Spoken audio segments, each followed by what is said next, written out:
আলগা প্যান্ট পরতে পারছেন না? তাহলে এই ভিডিওতেই দেখে নিন কীভাবে আলগা প্যান্ট পরবেন।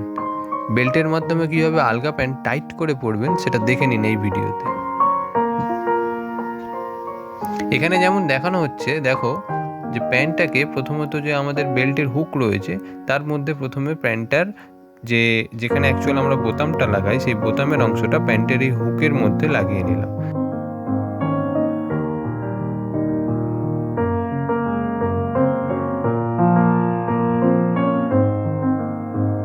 তারপরে বোতামটাকে ওখানে ঠিক এই হুকের ওপরে আটকে দিলাম। দেখো এখানে যেভাবে আটকালাম। তারপরে নর্মালি যেমন বেল্ট পরো সেইভাবে বেল্টটা কিন্তু পরে নেবে। এতে করে দেখবে তোমার যে প্যান্টটা রয়েছে একদমই খুলবে না, ঠিকঠাকভাবে কিন্তু আটকে থাকবে। এবং আগে যেভাবে প্যান্ট পরলে তোমাদের কোমর থেকে হয়তো নেমে যেত, কিন্তু এইভাবে পরে দেখবে কোমরে কিন্তু আটকে থাকবে।